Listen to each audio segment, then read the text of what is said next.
Assalamualaikum warahmatullahi wabarakatuh.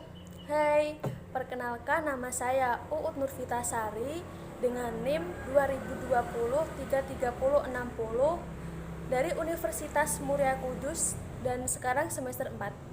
Nah, di sini saya akan menerangkan tentang materi konsep dasar dari sumber belajar. Apa sih pengertian dari sumber belajar? Sumber belajar adalah segala sesuatu yang dapat dijadikan sebagai acuan, referensi, atau rujukan dalam pembelajaran. Sumber belajar dapat berupa menulis, manusia, dan non-manusia. Kemudian ada fungsi dari sumber belajar. Sumber belajar adalah memberikan kesempatan untuk mendapatkan pengetahuan dan memperkaya anak dengan menggunakan berbagai alat buku, narasumber, tempat, dan lain-lain. Kemudian ada kegunaan dari sumber belajar. Kegunaan sumber belajar adalah mampu membantu peserta didik untuk mendapatkan pemahaman mengenai materi dan dapat memberikan pengalaman langsung kepada peserta didik serta memudahkan belajar secara umum.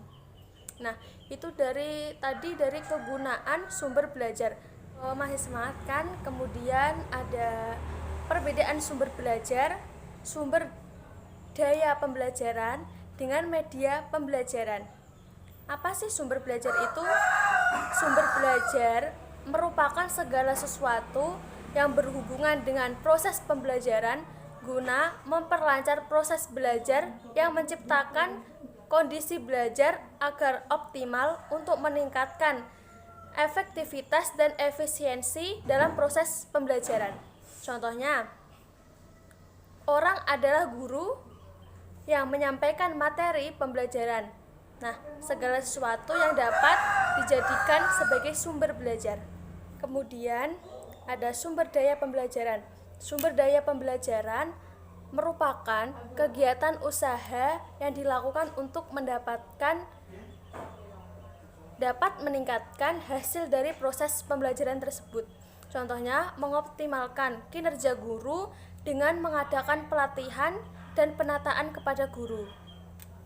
Media pembelajaran. Media pembelajaran merupakan berbagai jenis sumber daya dan komponen dalam lingkungan sekolah yang dapat dimanfaatkan dalam proses pembelajaran, khususnya untuk mendorong dan memelihara siswa untuk belajar lebih aktif dan produktif. Contohnya, media pembelajaran yang diproduksi lembaga-lembaga pendidikan seperti CD interaktif. Ada jenis-jenis atau 6 jenis yang bisa digunakan dalam pembelajaran. Yang pertama, pesan. Pesan yakni sumber belajar yang meliputi pesan formal atau pesan informal. Pesan formal yakni dikirim guru dalam setiap situasi pembelajaran, bisa berbentuk dokumen, silabus, bahan pelajaran atau sebagainya. Yang kedua adalah orang. Orang yakni orang yang menyimpan informasi dan pada dasarnya orang bisa berperan sebagai sumber belajar. Yang ketiga ada bahan, yakni suatu format yang digunakan untuk menyimpan pesan pembelajaran seperti buku paket, alat peraga. Yang keempat ada alat. Alat yakni benda-benda yang berbentuk fisik yang berfungsi untuk menyajikan bahan pembelajaran seperti komputer, radio, televisi, dan sebagainya. Nah, yang kelima ada teknik.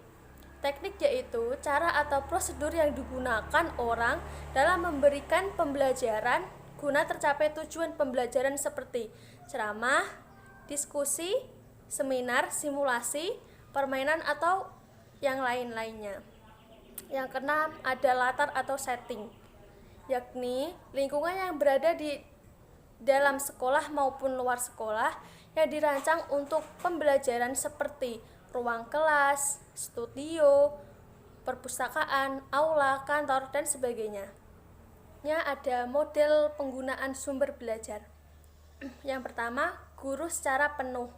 Maksudnya, guru harus memporsikan sumber belajar tersebut digunakan dari awal sampai akhir dalam proses pembelajaran. Yang kedua, sumber-sumber utama. Maksudnya, guru harus memporsikan sumber belajar tersebut digunakan sebagai sumber utama dalam proses pembelajaran. Yang ketiga adalah pelengkap. Maksudnya, guru harus memporsikan sumber belajar itu sebagai pelengkap. Pelengkap dalam pembelajaran, posisi guru lebih banyak sebagai sumber informasi. Di materi dari konsep dasar sumber belajar. Sekian vlog saya. Terima kasih. Wassalamualaikum warahmatullahi wabarakatuh.